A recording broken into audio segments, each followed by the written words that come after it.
Hey guys, what is up? It's Dusty here, and welcome back to another crypto video.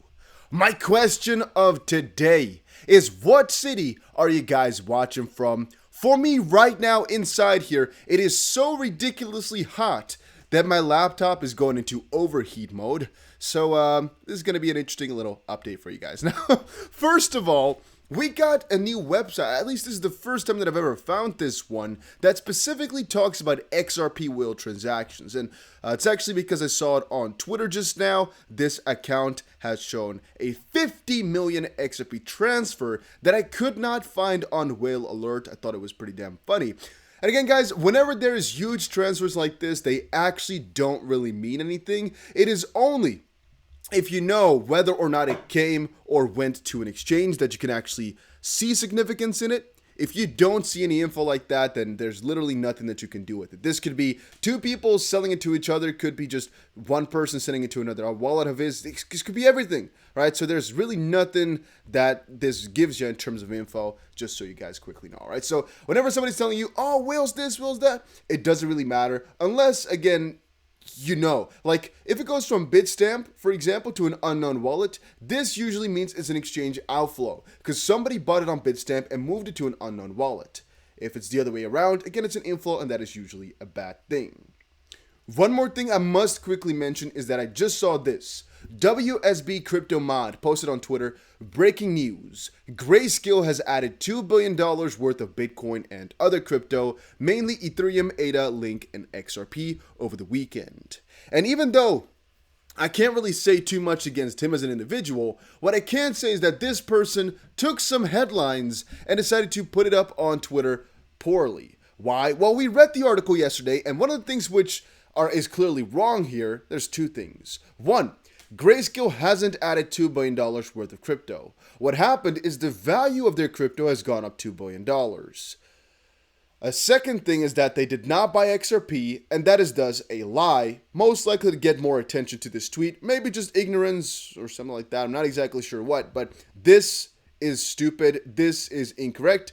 If I am mistaken, definitely let me know, but as far as I'm concerned here, they haven't added any more Bitcoin or anything like that. They just literally got the value of the Bitcoin that they already have to go up, which is the same thing that I expressed yesterday. But once more, guys, if I'm wrong, please let me know in the comments section because I am willing to learn. And again, you cannot see XRP in the midst here because they had to remove it because of this SEC battle, which again brings me to the point. I really firmly question sometimes how far XRP can go up once it finally gets the clarity. A lot of people forget how ridiculously many exchanges delisted, how ridiculously many funds most likely stopped working with XRP that'll all start accumulating again once this all gets going again. For example, they had a Grayscale XRP Trust, but also within this digital large cap fund, there was a part of it in XRP. And I mean, so many other companies are just buying Bitcoin and Ethereum now because those are properly regulated. I do wonder which ones which companies will also switch from doing Bitcoin Ether to Bitcoin Ether and XRP as, again, the regulation comes through. One more funny thing, I'm not sure if this has to do with regulation or what exactly, but SBXXV posted on Twitter. Now, they listing XLM and not even listing XRP anymore. What is happening? And we're talking about CNBC here, which changed from always putting up, let's quickly check it out if the image will load. They always put up here Bitcoin, Ether, Litecoin, very often Bitcoin Cash, and then Ripple. They put Ripple to USD. Right now, they put Stellar Lumens. I don't know why they didn't just put XLM. Why not make it easy for yourself? Or, you know, and why? I mean, it was just the last time that they finally put XRP there instead of Ripple for the first time, and all of a sudden, bada boom, bada bing. They're not talking about XRP anymore. No, they're talking about XLM, which I've never really seen mentioned on here. But it does make you wonder, why did they change their mind? And why is XRP not put in there anymore? What is going on? I'm not sure. Some people are having all these theories about it. I can't really say anything. I'm just wondering exactly what is going on. Then this, of course, I found rather interesting. Shiba Inu coin price soars as Coinbase Pro announces cheap cryptocurrency trading. This article got a ton of freaking attention, obviously because people are waiting for this like crazy. When I was out to the swing pool a little bit, maybe like 2 weeks ago or so, I'm not sure exactly when. I went to the swimming pool. One of the guys I was talking with was also a sheep holder, and he firmly told me sheep is going to 1 cent. And I told him, you sure about that? You really don't think that's too? He said, no, it is surely. I think he might have even said 50 cents per sheep. I'm not exactly sure anymore. I think it was 50 cents per sheep that he thought it was going to go to. I told him, you sure about that? Is that a little high? He says, no, it's going to get there 100% certain. I was like, oh, damn, but how do you know then? He's like, yeah, well, we were talking about it in different. The thing is, there's so many different groups who just talk about the sheep price, who talk about these crypto prices all the time. And I personally think, don't let any of those guys push into your mind that it's going to surely happen. But of course, you can read into it. You can take it all in and then react with it. But this announcement is nice. It's not 50 cent nice or anything like that. You can see the price is still very, very far away from it. But a 30%, 50%, whatever increase is always still nice to see, though, if you were to ask me. Then petition succeeds. Some people actually said that it's because of the petition that Shiba actually got listed on Coinbase. Not sure about that. Petition succeeds. Shiba to get listed on Coinbase Pro after they got, how many was it now? I'm not sure if it was 100,000 signatures or they got a freaking 148,000 signatures to get it listed on Robinhood. But now, because that was so trendy, people, again, said that right now it also went on Coinbase. Not sure. I think exchanges like Coinbase, they just list whatever's got some regulatory okayness. Again, Shiba is not a good example of that, but I think if it's okay in the regulatory field, like XP is a bad cause, but Shiba and Doge are okay. And there's a lot of trading volume, so they can make a lot of money with that. There's a lot of hype, so people come over to your platform. Yeah, then they just want to have it, right? They want money in the end of things anyway, right? They're not here for the people. They're here to make money. It's a money game. They just went public, so this was most likely just a good move on their part for that reason. I had an article here showing which coins were all listed on Coinbase, but in the end, I don't really care too much about it. Oh, here we go. Chili's Keep. The company recently added some other ones, which were Polkadot, Gitcoin, Enzyme, AMP, and Internet Computer, or Internet Protocol. But no, this one was really interesting. Ooh, the recording stopped for a little second. Hopefully, everything is still going fine. I'm seeing on my computer that it's verifying Microsoft Outlook, and that my recording gets stuck every couple of seconds. Hopefully, it's still doing good. But yeah, this article I talked about really, really briefly in the previous video.